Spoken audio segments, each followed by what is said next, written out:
It's another edition of Time About the Movies, and today we're taking a look at the films of May 30th, 1997. We got 4 movies to look at today, so let's go ahead and jump on into it. And we're going to start off with the biggest new release of the weekend, which this first film was not a big hit. In fact, it was a huge bomb, and you're probably going to see why in just a little bit. It's Joe Pesci and Danny Glover meeting up again for the first time since Lethal Weapon 3 in Gone Fishin'.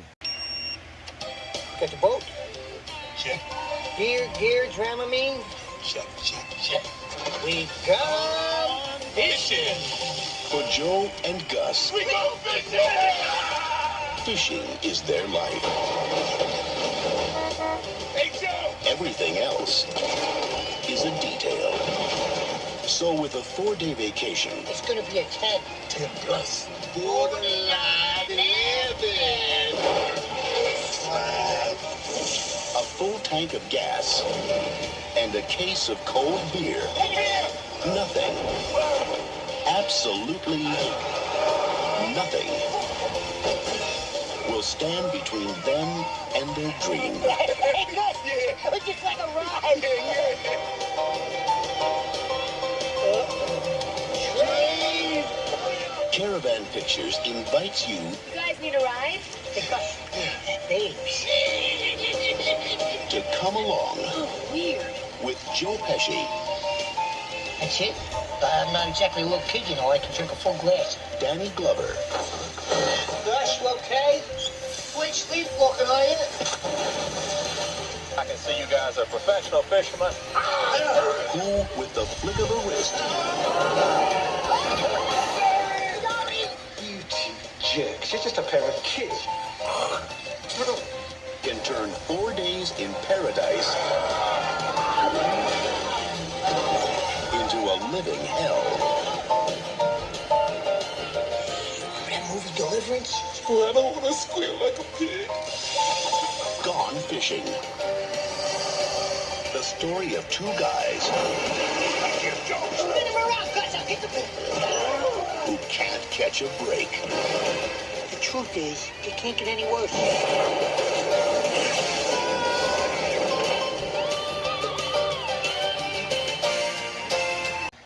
There's so much to delve into this movie. You already saw right there at the end of the trailer. This was originally intended to be a film by Walt Disney Pictures, but then Disney shipped this off to Hollywood Pictures. And it's funny because if you see the DVD of this and the opening credits for the film, they don't even bother to fix that. They still have the Disney Pictures logo on there, which just goes to show you how much they gave a crap about this movie, because there's a huge production history behind this film. This film was originally intended to be a film with John Candy and Rick Moranis in the roles of Joel and Gus. They were both busy with other projects and turned it down.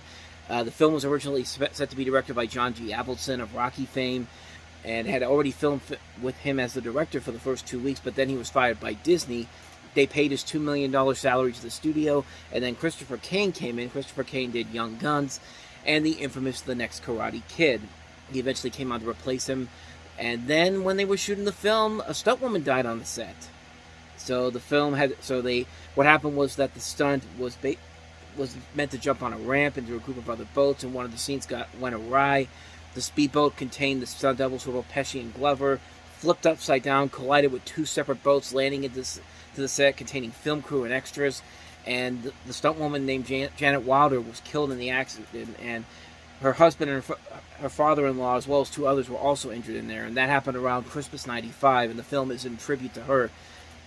Because of that, the film went over schedule and went over budget and came in with a final total of $56 million for the budget. This thing didn't even make back a third of its budget, and quite frankly, you can see why, because this is a really terrible movie. It's a terrible movie on so many levels. You really do not like Joe Pesci and Danny Glover in here, because they are just too stupid for their own good.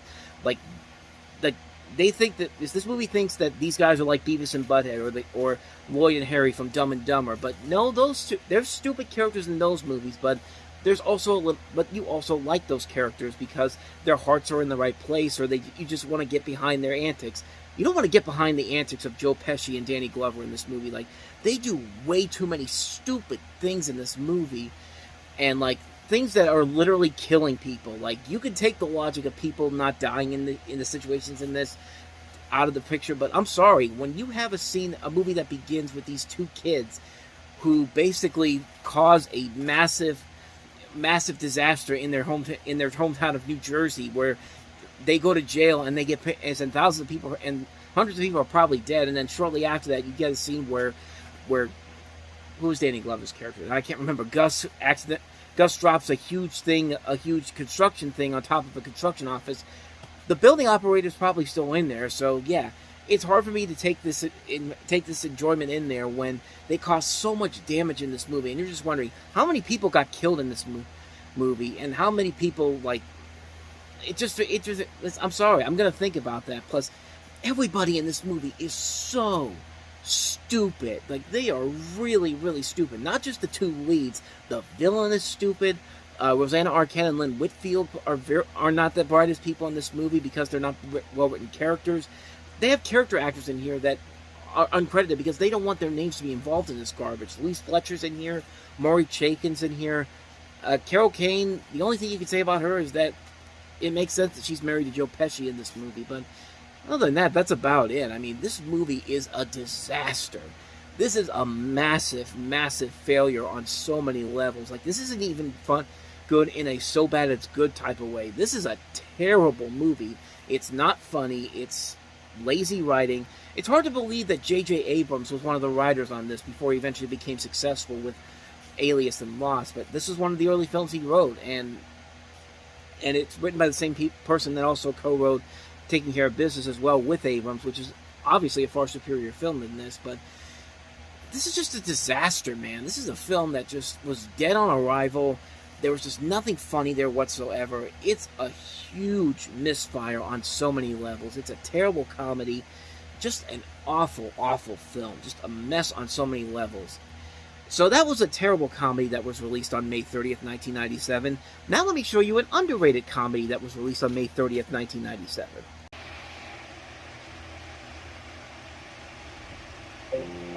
Charlie Tuttle had the big office, the hot car, and the beautiful fiancée. But he also had a friend. Is it too soon to kiss the bride? Yeah, we should wait. Named Richard. It's your bachelor party. I can't do this. Come on, Charlie. If it weren't for me, all you'd ever do is work. One drink. Okay. Now, while he's sleeping one off, Buddy?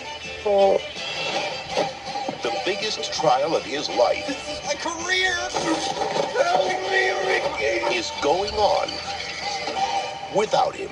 Mr. Tuttle. Yes, sir. I'm ready to proceed. You said you were me? They think that I'm the lawyer now. And that means I have to keep being the lawyer? Fine, I can handle that. New Line Cinema presents This is fraud. Objection. Leading overruled.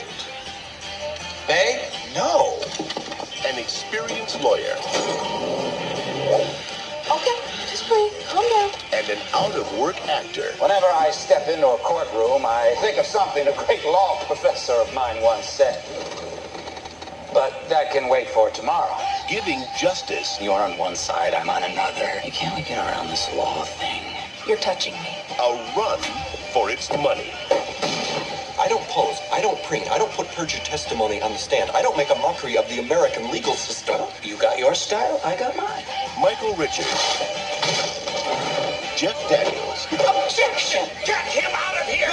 Let me back in. in the second most outrageous trial of the century. The defense rests. Trial and error. I have a big office, I have a big car, and a big... I'm big. That movie is, of course, Trial and Error from Jonathan Lynn, the director of My Cousin Vinny, and also Sergeant Bilko, another very underrated comedy from the late 90s. This movie is friggin' hilarious, man. I saw this movie on a blind buy. I saw it with Michael Richards in there after I watched him on Seinfeld, and him with, of course, you got Jeff Daniels in there from Dumb and Dumber. Charlize Theron is also a rising star at this point. The movie is just absolutely hilarious, man. I mean, this is a friggin' funny movie, and it just works it works on a number of levels. It shows, like, the concept of this: you have an attorney and his actor friend who ends up replacing him in court to defend his boss's guilty relative, and Michael Richards doesn't realize that once he took the name of Charlie Tuttle, he has to now stay as him for the rest of the movie. And at this point, and you know what's going to happen. It's going to be a scene where the lie's got to be revealed. There's probably going to be a third act breakup, but at the same time, the jokes that they have in this movie are just so hilariously done. I mean, it's a shame Michael Richards never really did a whole lot of other movies, because he's proven that he could be a really good comedic actor in films. Like, I really wish there would have been some more with him. Of course, more than likely that's not going to happen now after what happened with him in 2006, and if you don't know that already, then do a little research on that, people. But he's really good in this movie. Jeff Daniels is a ton of fun here as well. You have Charlize Theron, Jessica Steen is very good here, so is Rip Torn, Austin Pendleton, Alexander Wentworth, Jennifer Coolidge, Lawrence Pressman, Dale Dye, Max Casella. A really solid cast in here overall here, and it's a funny movie. I think Roger Ebert said it best. It kind of reminds me of some of Billy Wilder's classic comedies from that era when he was really churning out these really great films. And it's really fun. It's really funny stuff. It's a really funny film. It's an intelligent comedy. It's a film that really knows what it needs to do to get a good laugh out of you. I really love this movie a lot. I think it's a very solid film. I think it's a really entertaining film. A very underrated film, and another great film from Jonathan Lynn, who's made a lot of really good movies in his time as a filmmaker. And while this isn't anywhere near as good as something like Clue or My Cousin Vinny, this is still a really damn good movie, and one that people really should go and seek out and see. I mean, I love this movie a lot. I will defend it to the end.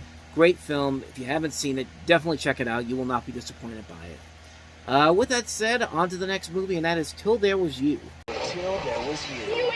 It's the season's best romantic comedy. What's going on here? Said I could bring some of my stuff home. I meant like Q-tips. Sexy, witty, Lactose intolerant. and funny. For me, my career comes first. Do you candy cheese of any kind? Sarah Jessica Parker is pure comic gold. Get out of here! Make a date with destiny. What was that? Till There Was You. It's highly enjoyable. Rated PG-13. Now playing in theaters everywhere. This is a weird movie. This thing takes place over 30 years.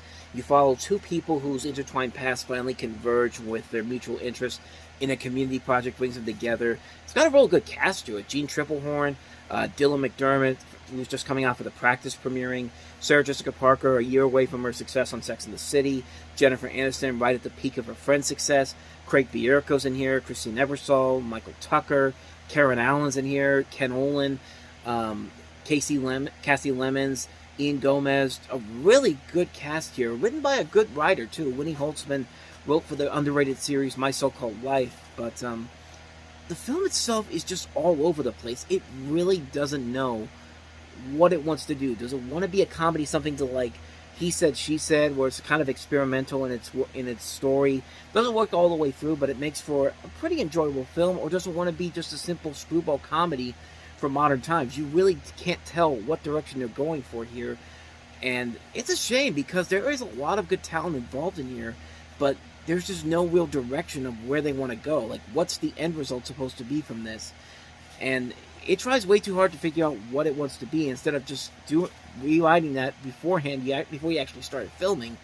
And they didn't do that. It just felt like they just took the script that they had because they had a writer that created a very critically acclaimed show, and they said, just do whatever she does, and it'll work out in the end, which, needless to say, this one did not. It's a film that has a lot of potential with its cast, but it really doesn't have a good idea of what direction it wanted to go to, and it kind of suffers because of that. You can't even buy into the chemistry between the relationships that go on in here because you really don't know what the direction is supposed to be when it's all said and done. This was a real letdown. This is something like Gone Fishing, which was like DOA from the start. There was potential here with the writing and the people involved, but it just can't figure out what the direction it was supposed to go to at the end was supposed to be.